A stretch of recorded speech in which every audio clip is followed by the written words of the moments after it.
ছাত্ৰ-ছাত্ৰীসকল আজি তোমালোকৰ পৰিৱেশ পাঠ্যপুথিৰ পাঠ নম্বৰ 4 জীৱন ধাৰণৰ প্ৰণালী এই ভিডিঅ'ত এই পাঠটো আলোচনা কৰিম। তোমালোকে পাঠটো প্ৰথমে ভালদৰে পঢ়িবা আৰু চোৱা এই পাঠটোৰ মাজে মাজে কিছু প্ৰশ্নৰ অৱতাৰণা কৰিছে। ইয়াতে এটা প্ৰশ্ন দিছে, আদিম মানুহে কিয় দল বান্ধি ফুৰিছিল? এই প্ৰশ্নবিলাকৰ উত্তৰ মই তোমালোকক কৰাই দিবলৈ চেষ্টা কৰিম। তে আদিম মানুহে কিয় দল বান্ধি ফুৰিছিল সেই কথাটো এইখিনিতে আছে যে বনৰীয়া প্ৰাণী বিষাক্ত সাপ আদিৰ পৰা ৰক্ষা পাবৰ বাবে সকলো সময়তে তেওঁলোকে দল বান্ধি ফুৰিছিল। গতিকে এই প্ৰশ্নটোৰ উত্তৰ যদি আমি কৰোঁ তাৰ আনচাৰটো এই ধৰণে হ'ব। এই প্ৰশ্নটো তোমালোকে লিখিবা যে আদিম মানুহে দল বান্ধি কিয় ফুৰিছিল। তাৰ উত্তৰটো কি হ'ব? আদিম মানুহে বনৰীয়া প্ৰাণী বিষাক্ত সাপ আদিৰ পৰা ৰক্ষা পাবৰ বাবে দল বান্ধি ফুৰিছিল। তাৰপিছত নেক্সট চাওঁচোন ব'লা। তাৰপিছত আকৌ তোমালোকে এই পেজত এইখিনিত এটা প্ৰশ্ন আছে, এইখিনি আমাক কৈছিলে দলত আলোচনা কৰি লিখা। ইয়াতে কি ক'লে, আদিম মানুহে শিলক কিয় সঁজুলি হিচাপে ব্যৱহাৰ কৰিছিল? এই কথাটো তোমালোকক মই এইটো লিখাই দিছোঁ। কি আছিলে প্ৰশ্নটো? এইটো যে আদিম মানুহে শিলক কিয় সঁজুলি হিচাপে ব্যৱহাৰ কৰিছিল। তাৰ আনচাৰটো এই ধৰণে হ'ব যে আদিম মানুহে চিকাৰ কৰা, খাদ্যবস্তু কটা বা গুৰি কৰা, গুহাৰ বেৰত ছবি অঁকা ইত্যাদি কামত শিলক সঁজুলি হিচাপে ব্যৱহাৰ কৰিছিল, কিয়নো সেই সময়ত বৰ্তমানৰ দৰে সহজলভ্য অন্য কোনো ধাতু পোৱা নগৈছিল। গতিকে প্ৰশ্নটোৰ উত্তৰ এই ধৰণে হ'ব। তাৰপিছত আৰু কি আছে আমি চাওঁ বোলা। তাৰপিছত তোমালোকে পাঠটো পুনৰ পঢ়ি গৈ থাকিবা। তাৰপিছত আকৌ এইখিনি এটা প্ৰশ্ন দিছে, এইটো চোৱা 24 নম্বৰ পেজত, যে আদিম যুগৰ মানুহে নিজৰ লাগতিয়াল বস্তুৰ অভাৱ কেনেকৈ পূৰণ কৰিছিল? সেই আনচাৰটো তোমালোকে এইখিনি পাবা। চোৱা এই বিনিময় প্ৰথাৰ দ্বাৰা তেওঁলোকে বেছি পৰিমাণে থকা খাদ্যবস্তু পৰস্পৰৰ মাজত সলনি কৰি নিজৰ দৰকাৰী বস্তুৰ চাহিদা পূৰণ কৰিছিল। গতিকে এই প্ৰশ্নৰ উত্তৰ যদি আমি কৰোঁ তাৰ আনচাৰটো এই ধৰণে হ'ব। এইটো যে প্ৰশ্নটো লিখিবা তোমালোকে, আদিম যুগৰ মানুহে নিজৰ লাগতিয়াল বস্তুৰ অভাৱ কেনেকৈ পূৰণ কৰিছিল।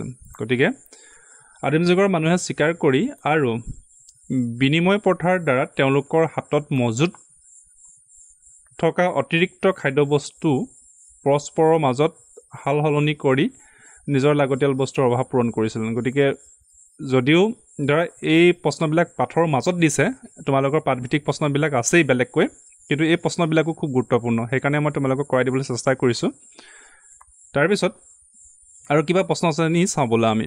তাৰপিছত এইফালে তোমালোকে এইটো পেজ পঢ়িবা। এইখিনিতে তোমালোকক এই 25 নম্বৰ পেজত আৰু কেইটামান প্ৰশ্ন কৈছে, আমি এটা এটাকৈ এইবিলাক কৰোঁ। দলত আলোচনা কৰি কোৱা যে পানীক নামৰ দলটোৱে কিয় অৰণ্যত ঘূৰি ফুৰিছিল? তোমালোকে পাঠটো পঢ়িলে পাবা আৰু মই ডাইৰেক্টলি আনচাৰটো কৰি দিছোঁ। পানীক নামৰ দলটোৱে কিয় ঘূৰি ফুৰিছিল, যে তাৰ উত্তৰটো কি হ'ব? পানীক নামৰ দলটোৱে আহাৰ বিচাৰি অৰণ্যত ঘূৰি ফুৰিছিল। গতিকে এই উত্তৰটো এই ধৰণে হ'ব। ঠিক আছে। তাৰ পৰা নেক্সট ইয়াতে কি ক'লে, অৰণ্যত ঘূৰি ফুৰোঁতে পানীক দলটোৰ মানুহবোৰে কি লক্ষ্য কৰিছিল? অৰণ্যত ঘূৰোঁতে তেওঁলোকে কি লক্ষ্য কৰিছিল? তাৰ উত্তৰটো হ'ব যে এইটো প্ৰশ্নটো লিখিবা তোমালোকে। প্ৰশ্নটো কি আছিলে? অৰণ্যত ঘূৰি ফুৰোঁতে মানুহবিলাক কি লক্ষ্য কৰিছিল? যে উত্তৰ, অৰণ্যত ঘূৰি ফুৰোঁতে পানীক দলটোৰ মানুহবোৰে লক্ষ্য কৰিছিল যে গছৰ গুটি মাটিত কিছুদিন পৰি থকাৰ পিছত আকৌ একেধৰণৰ গছ গজি উঠে আৰু একেই ফল ধৰে। এই কথাটো তেওঁলোকে লক্ষ্য কৰিছিল। তাৰপিছত কিয় তেওঁলোক একে ঠাইতে বহুত দিন ধৰি থাকি গৈছিল? সেই প্ৰশ্নৰ উত্তৰ এই ধৰণে হ'ব। প্ৰশ্নটো লিখিবা তোমালোকে, কিয় তেওঁলোকে একে ঠাইতে বহুত দিন ধৰি থাকি গৈছিল। উত্তৰ, তেওঁলোকে থকা ঠাইৰ ওচৰে পাজৰে নিজে বীজ পুতি গছ পুলিৰ বৃদ্ধি কেনেকৈনো হয় তাক লক্ষ্য কৰিবৰ বাবে একে ঠাইতে বহুত দিন ধৰি থাকি গৈছিল। তাৰপিছত কি আছে আমি চাওঁ বোলা। এতিয়া এই 25 নম্বৰ পেজত আমি এইকেইটা প্ৰশ্ন পাইছিলোঁ। তাৰপিছত আৰু কিবা আছে নি চাওঁচোন। তাৰপৰা এইখিনিত আকৌ তোমালোকৰ এই 26 নম্বৰ পেজতো কেইটামান প্ৰশ্ন দিছে আমাক। এতিয়া চোৱা যে পানীকসকলে আগৰ ঠাইক এৰি কিয় গুচি যাব লগা হ'ল? তোমালোকে পঢ়িলে গম পাবা কিয় গুচি যাব লগা হ'ল। তাৰ উত্তৰটো হৈছে এইটো যে কেকয় নামৰ এটা শক্তিশালী দল আহি পানীকসকলক খেদি পঠিওৱাৰ বাবে পানীকসকলে আগৰ ঠাই এৰি গুচি যাব লগা হ'ল। এইটো প্ৰশ্নৰ উত্তৰ এইটো। তাৰপিছত নেক্সট আৰু এটা দিছে যে খেতি কৰিবলৈ আৰম্ভ কৰাৰ লগে লগে তেওঁলোকে কি কি সমস্যাৰ সন্মুখীন হৈছিল? খেতি যেতিয়া তেওঁলোকে কৰিবলৈ লৈছিল তেওঁলোকে কি কি সমস্যা হৈছিল? তাৰ প্ৰশ্নটো এইটো তোমালোকে লিখিবা যে খেতি কৰিবলৈ আৰম্ভ কৰাৰ লগে লগে তেওঁলোকে কি কি সমস্যাৰ সন্মুখীন হৈছিল। প্ৰশ্নটো অকণমান দীঘল, তাৰপিছত এইটো লিখা যে খেতি কৰিবলৈ আৰম্ভ কৰাৰ লগে লগে তেওঁলোকে বিভিন্ন সমস্যাৰ সন্মুখীন হৈছিল। উদাহৰণস্বৰূপে মাটিত ছটিওৱা বীজবোৰ চৰাই চিৰিকটিয়ে খাই পেলাইছিল, নদীৰ পানীয়ে গজালি লোৱা বীজবোৰ নষ্ট কৰি, এইখিনি আৰু 2 লাইনমান আছে, এইখিনিলৈকে তোমালোকে লিখিবা, মই আকৌ ওপৰত উঠাই দিছোঁ, জাষ্ট অকণমান আছে, পেলাইছিল ইত্যাদি। গতিকে প্ৰশ্নৰ উত্তৰ তোমালোকে এইধৰণে লিখিব পাৰিবা। তাৰপিছত আকৌ এইখিনি সুধিছে যে তেওঁলোকে কিয় স্থায়ীভাৱে বসতি কৰিবলৈ ল'লে। তাৰ আনচাৰটো হ'ব তেওঁলোকে কিয় স্থায়ীভাৱে বসতি কৰিবলৈ ল'লে। গতিকে প্ৰশ্নটো তোমালোকে লিখি ল'বা। তাৰপিছত উত্তৰটো এইটো যে তেওঁলোকে শিলেৰে নিৰ্মিত কোঠাৰ, জোঙা, লাঠি আদিৰে মাটি চহাই কোমল কৰি সেই মাটিত গুটি সিঁচি কৃষি কাৰ্যৰ আৰম্ভ কৰাৰ বাবে খেতি কৰা ঠাইৰ ওচৰে পাজৰে স্থায়ীভাৱে থাকিবলৈ ল'লে। গতিকে প্ৰশ্নটো এই ধৰণে লিখিব পাৰিবা। তাৰপিছত আৰু কি আছে আমি চাওঁ ব'লা। তাৰপিছত এইবিলাক তোমালোকে মাজে মাজে কিতাপৰ যিবিলাক আছে সেইবিলাক পঢ়িবা। তাৰপিছত এইখিনিতে আৰু দুটামান প্ৰশ্ন দিছে, এইটো তোমালোকৰ প্ৰায় 27 নম্বৰ পেজত। এইটো কি আছে যে আদিম মানুহে কি কি প্ৰাণী পুহিবলৈ লৈছিল, এইখিনি কথা আছে। তোমালোকে এই পেৰাগ্ৰাফটো পঢ়িলে এই কথাখিনি পাবা। মই তোমালোকক বুজাই দিছোঁ যে কি আদিম মানুহে কি কি প্ৰাণী পুহিবলৈ লৈছিল। এই প্ৰশ্নটো তোমালোকে লিখিবা যে আদিম মানৱে কি কি প্ৰাণী পুহিবলৈ লৈছিল। আদিম মানৱে গৰু, ছাগলী, গাহৰি, ভেড়া, ঘোঁৰা, গাধ আদি প্ৰাণী পুহিবলৈ লৈছিল। তোমালোকে এইখিনি কথা পাঠটো পঢ়িলে পাবা। তাৰপিছত নেক্সট আৰু এটা প্ৰশ্ন দিছে, প্ৰাণীবোৰ কি কি কামত ব্যৱহাৰ কৰা হৈছিল। তাৰ আনচাৰটো হ'ব এইটো। প্ৰশ্নটো তোমালোকে লিখিবা, প্ৰাণীবোৰ কি কি কামত ব্যৱহাৰ কৰা হৈছিল। উত্তৰ যে প্ৰাণীবোৰৰ মঙহ আৰু গাখীৰ খোৱাৰ উপৰিও এইবোৰক বয় বস্তু কঢ়িয়াবলৈ, চিকাৰত সহায় কৰা, ঘৰৰ পহৰা দিয়া আদি কামত ব্যৱহাৰ কৰা হৈছিল। গতিকে এই প্ৰশ্নটোৰ উত্তৰ এই ধৰণে তোমালোকে লিখিব পাৰিবা। নেক্সট আৰু কিবা দিছে নি আমি চাওঁ ব'লা। তাৰপিছত আমি এইফালে অলপ আগবাঢ়িছোঁ। এইটো পেজত কোনো প্ৰশ্ন দেখা নাই, 28 নম্বৰ পেজত। তাৰপিছত এইখিনিত 29 নম্বৰ পেজত কেইটামান প্ৰশ্ন আছে যে তোমালোকৰ অঞ্চলত কি কি শস্যৰ খেতি কৰা হয়। তোমালোকৰ অঞ্চলত কি কি শস্যৰ খেতি কৰা হয়, সেইটো অৱশ্যে অঞ্চলভেদে তাৰ আনচাৰটো বেলেগ বেলেগ, তথাপিও মই তোমালোকক এই ধৰণে কৰাই দিবলৈ চেষ্টা কৰিছোঁ যে তোমালোকৰ অঞ্চলত কি কি শস্যৰ খেতি কৰা হয়। ইয়াতো কি হ'ব যে আমাৰ অঞ্চলত ধান, মাহ, চাহপাত, মৰাপাট, সৰিয়হ, তিল, কুঁহিয়াৰ, আদা, হালধি, নানা প্ৰকাৰৰ শাক পাচলি, ফল মূল ইত্যাদি ৰবি আৰু খাৰিফ 2 ধৰণৰ শস্যৰ খেতি কৰা হয়। গতিকে তোমালোকৰ অঞ্চলত কি ধৰণে খেতি কৰে সেই বিষয়ে তোমালোকে লিখিবা। মই এই ধৰণে লিখাই দিবলৈ তোমালোকক চেষ্টা কৰিছোঁ। তাৰপিছত চাওঁ ব'লা।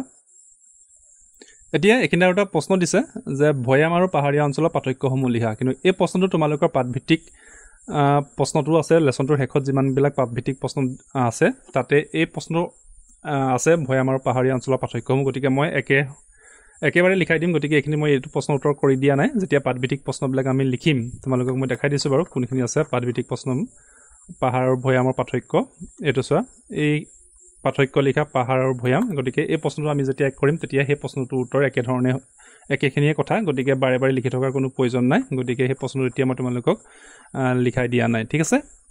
ভৈয়াম আৰু পাহাৰীয়া অঞ্চলৰ পাৰ্থক্যসমূহ আমি পিছত লিখিম। তাৰপিছত এতিয়া এইখিনি আমাক কৈছে যে চিন্তা কৰি লিখা। কি লিখিব কৈছে যে কোনো এটা অঞ্চলৰ প্ৰাকৃতিক পৰিৱেশে মানুহৰ জীৱন ধাৰণৰ প্ৰণালীত কেনেদৰে প্ৰভাৱ পেলাই লিখা।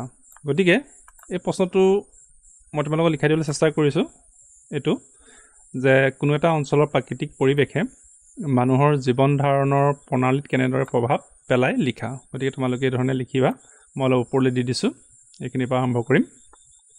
যে উত্তৰ, কোনো এটা অঞ্চলৰ প্ৰাকৃতিক পৰিৱেশে মানুহৰ জীৱন ধাৰণৰ প্ৰণালীত যথেষ্টভাৱে প্ৰভাৱ পেলায়। এই প্ৰভাৱবোৰ খাদ্যাভ্যাস, স্বাস্থ্য, বাসস্থান, সাজপাৰ, জীৱিকা, যাতায়াত, কৃষিকাৰ্য, পশুপালন আদি বিভিন্ন দিশত দেখিবলৈ পোৱা যায়। এইখিনিলৈকে তোমালোকে লিখি ল'বা। তাৰপিছত মই ওপৰলৈ উঠাই দিছোঁ অলপ। অ'কে, আকৌ পুনৰ এইখিনিৰ পৰা আৰম্ভ কৰিবা।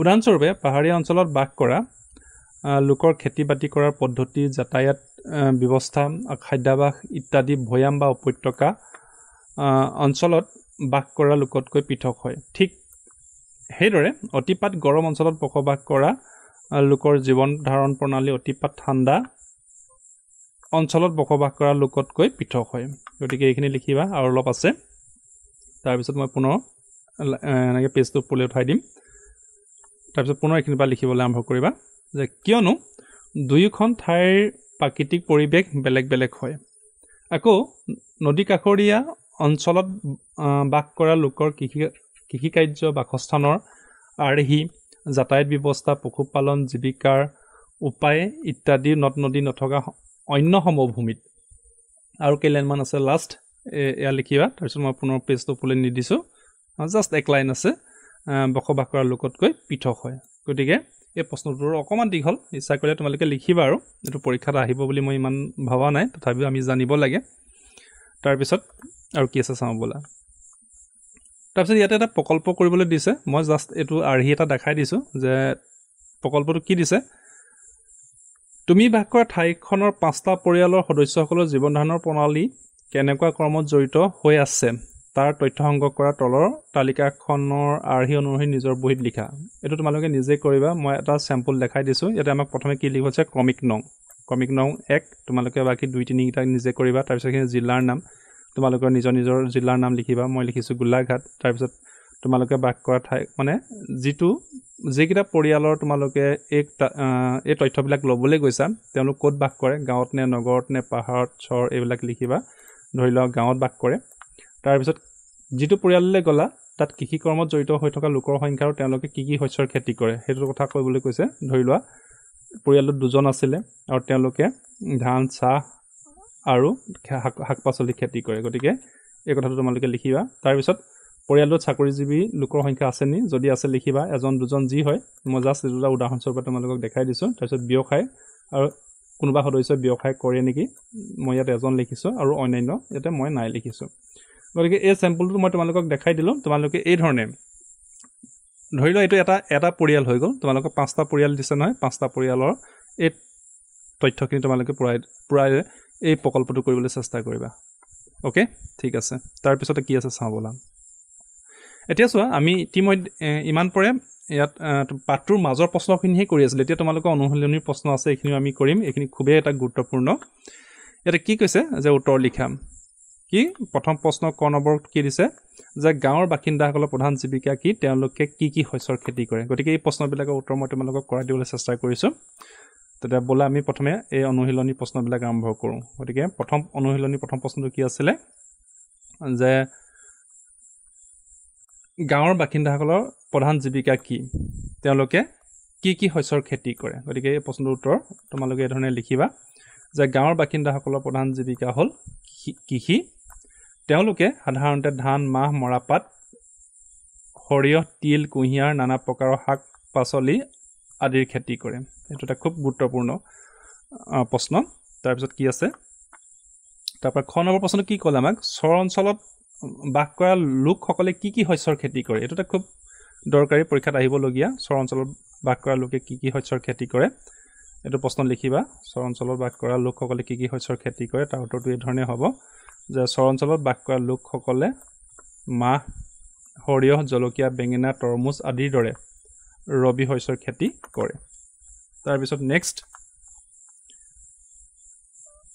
জুম খেতি কাক বোলে এই কৃষি পদ্ধতিৰে কি কি শস্যৰ খেতি কৰা হয় এই কথাটো তোমালোকে এই ধৰণে লিখিব পাৰিবা জুম খেতি কাক বোলে তোমালোকৰ কিতাপত আছে তোমালোকে পঢ়িলে পাবা প্ৰশ্নটো লিখি ল'বা ইয়াৰ উত্তৰটো কি হ'ব যে পাহাৰৰ এঢলীয়া ঠাইত কোৰেৰে মাটি খান্দি ঢাপ কৰি কৰা খেতিকে জুম খেতি বোলে আৰু এই কৃষি পদ্ধতিৰে ধান মাকৈ তিল আদা হালধি আদিৰ শস্যৰ খেতি কৰা হয় এইটো এটা খুব দৰকাৰী জুম খেতি তাৰপিছত নেক্সট আমাৰ গ নম্বৰ নৈ পাৰৰ লোকসকলে কিদৰে জীৱন নিৰ্বাহ কৰে এই কথাটো তোমালোকে এই ধৰণে লিখিব পাৰিবা নৈ পাৰৰ লোকসকলে কি ধৰণে জীৱন নিৰ্বাহ কৰে প্ৰশ্নটো লিখিবা তোমালোকে তাৰপিছত উত্তৰটো কি হ'ব যে নৈ পাৰৰ লোকসকলে কৃষি কাৰ্যৰ লগতে মাছ ধৰি মীন গৰু ছাগলী হাঁহ কুকুৰা গাহৰি আদি পালন কৰিও জীৱিকা নিৰ্বাহ কৰে গতিকে এই প্ৰশ্নৰ উত্তৰ তোমালোকে ধৰণে লিখিব পাৰিবা নেক্সট কি আছে চাওঁ ব'লা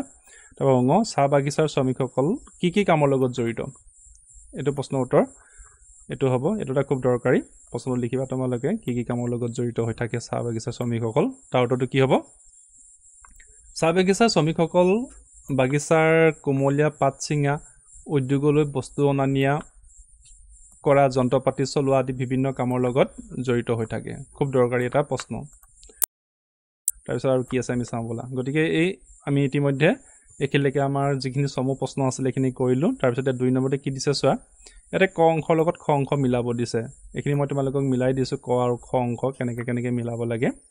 প্ৰথমটো কি আছিলে, প্ৰাকৃতিক দিশৰ পৰা অসম এখন, মই আচমাৰি টানি দিছোঁ, তোমালোকে এই ধৰণে আচমাৰি টানিবা, চহকী ৰাজ্য। তাৰপিছত 2 নম্বৰতে কি দিলে যে অসমৰ ভৈয়াম আৰু পাহাৰ দুয়ো অঞ্চলতে কি পোৱা যায়, চাহ বাগিচা দেখা যায়। আদিম মানুহে এইখিনি অঘৰী জীৱন যাপন কৰিছিলে, এইটোত মিলিব। লাষ্ট, চৰ অঞ্চলত বসবাস কৰা লোকসকলে সাধাৰণতে ৰবি শস্যৰ খেতি কৰে। এই ধৰণে তোমালোকে মিলাবা। মই আস্তানি তোমালোকক দেখাই দিছোঁ, তোমালোকে কিতাপত বা বহীত য'তেই হয় তোমালোকৰ সুবিধা মতে 2 নম্বৰ ক অংশৰ লগত খ অংশ মিলোৱা কথাখিনি তোমালোকে কৰি ল'বা। তাৰপিছত খালী ঠাই। ক নম্বৰ কি ক'লে যে খৰালি কালত পাহাৰীয়া অঞ্চলত, এইখিনি তোমালোকে কি লিখিলেও পানীৰ অভাৱ হয়।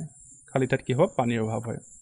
ঠিক সেইদৰে খ ভৈয়াম অঞ্চলবোৰ সাধাৰণতে খালী ঠাইত হ'ব সমতল ভূমি। খালী ঠাই লিখিব লাগিব সমতল ভূমি। তাৰপিছত গ পাহাৰীয়া অঞ্চলৰ লোকসকলে সাধাৰণতে জুম খেতি, আমি অলপ আগতে পাইছিলোঁ জুম খেতি কৰে, গতিকে জুম খেতি কৰে, এইটো লিখিবা। তাৰপিছত অসমত পাহাৰ আৰু ভৈয়াম দুই অঞ্চলতে চাহ বাগিচা দেখা পোৱা যায়। এই খালী ঠাইত কি হ'ব, চাহ বাগিচা। তাৰপিছত এইখিনিত প্ৰথমে কি বহিব, গাঁও অঞ্চলৰ লোকসকল কুটীৰ শিল্পৰ লগত জড়িত হৈ থাকে। গতিকে এইখিনি কথা তোমালোকে খালী ঠাই কিতাপতো পাবা, মই ধুনীয়াকৈ কৰি দিছোঁ, তোমালোকে এইখিনি নিজে নিজে কৰিবলৈ চেষ্টা কৰিবা। তাৰপিছত 4 নম্বৰ কি ক'লে, তলত দিয়া বাক্যকেইটাৰ পৰা অশুদ্ধবোৰ বাছি উলিয়াই শুদ্ধকৈ লিখা। ইয়াতে কিছুমান আমাক বাক্য দিছে, এই বাক্যবোৰ শুদ্ধ নে অশুদ্ধ আমাক বাছি উলিয়াই লিখিব দিছে। আৰু শুদ্ধ বাক্যবিলাক আমি শুদ্ধ কৰি ৰাখিম, আৰু যিবিলাক অশুদ্ধ সেইবিলাকহে আমি শুদ্ধ কৰিম। এতিয়া প্ৰশ্নটো কি আছিলে যে তলত দিয়া বাক্যকেইটাৰ পৰা অশুদ্ধবোৰ বাছি উলিয়াই শুদ্ধকৈ লিখা। তাৰমানে শুদ্ধ কেইটাতো আমি একো কৰিব নালাগে। এতিয়া প্ৰথমটো আমি কি চাওঁ যে প্ৰাচীন কালত মানুহে স্থায়ীভাৱে ঘৰ সাজি উন্নত জীৱন যাপন কৰিছিল। এইটোতো অশুদ্ধ বাক্য, কাৰণ প্ৰাচীন কালত মানুহে উন্নত জীৱন যাপন কৰিব পৰা নাছিল, মানুহে অৰণ্যত বাস কৰিছিল। গতিকে আমি যদি তাক শুদ্ধ কৰিবলৈ যাওঁ, প্ৰাচীন কালত মানুহে স্থায়ীভাৱে ঘৰ সাজি উন্নত জীৱন যাপন কৰিব পৰা নাছিল। ঠিক আছে, এই ধৰণে তোমালোকে লিখিব লাগিব। তাৰপিছত খ নম্বৰ, উদ্যোগ চাকৰি ব্যৱসায় আদি নগৰ অঞ্চলৰ লোকসকলৰ জীৱিকা নিৰ্বাহৰ মূল উপায়। এইটোতো একদম শুদ্ধ, তেওঁলোকে নগৰ অঞ্চলৰ মানুহে এইখিনিয়ে কাম কৰে। গতিকে এইটো আমি একো চেঞ্জ নকৰোঁ, যেনেকৈ আছে তেনেকৈ লিখি দিম। উদ্যোগ চাকৰি ব্যৱসায় আদি নগৰ অঞ্চলৰ লোকসকলৰ জীৱিকা নিৰ্বাহৰ মূল উপায়। গতিকে এইটো শুদ্ধ বাক্য আছিলে, ইয়াতে কোনো অশুদ্ধ কথা নাই। গতিকে আমি এজ ইট ইজ ৰাখি দিছোঁ। তাৰপিছত গ নম্বৰ, নগৰ অঞ্চলতকৈ গাঁও অঞ্চলৰ যান বাহনৰ সংখ্যা কম। এতিয়া চোৱা, নগৰ অঞ্চলতকৈ গাঁও অঞ্চলৰ যান বাহনৰ সংখ্যা নিশ্চয়কৈ কম। গতিকে এইটো এটা শুদ্ধ বাক্য, ইয়াত অশুদ্ধ কথা একো নাই। নগৰ অঞ্চলতকৈ গাঁও অঞ্চলত যান বাহনৰ সংখ্যা কম, গতিকে যেনেকৈ আছে তেনেকৈ লিখি দিবা। তাৰপিছত নেক্সট ঘ নম্বৰ, যে কৃষি কৰ্মৰ বাহিৰেও গাঁও অঞ্চলৰ কিছু লোকে চাকৰিজীৱী হিচাপে জীৱন নিৰ্বাহ কৰে। এইটো শুদ্ধ বাক্য, গতিকে আমি ইয়াক যেনেকৈ আছে তেনেকৈ ৰাখি দিম। কৃষি কৰ্মৰ বাহিৰেও গাঁও অঞ্চলৰ কিছু লোকে চাকৰিজীৱী হিচাপে জীৱন নিৰ্বাহ কৰে। গতিকে এইটো কোনো ভুল নহয়, আমি যেনেকৈ আছে তেনেকৈ ৰাখি দিছোঁ। তাৰপৰা নেক্সট নম্বৰ, চৰ অঞ্চলত বসবাস কৰা লোকসকলে সাধাৰণতে ৰবি শস্যৰ খেতি কৰে। গতিকে এই প্ৰশ্নটোৰ উত্তৰ কি হ'ব, মানে এইটো অশুদ্ধ নহয়, ঠিকে আছে যে চৰ অঞ্চলত বসবাস কৰা লোকসকলে সাধাৰণতে ৰবি শস্যৰ খেতি কৰে। গতিকে এই প্ৰশ্নটো মানে আমি শুদ্ধ কৰিবলগীয়া একো নাই, অলৰেডি শুদ্ধই হৈ আছে। তাৰপিছত এতিয়া এইখিনি মই তোমালোকক কৰাই দেখাই দিলোঁ, তোমালোকে এইখিনি বুজি পাইছা নিশ্চয়। তাৰপিছত লাষ্ট আৰু কেইটামান প্ৰশ্ন আছে, আমি এইকেইটা পটাপট কৰিবলৈ চেষ্টা কৰোঁ আহা। যে 5 নম্বৰ, জুই আৱিষ্কাৰ কেনেদৰে হৈছিল।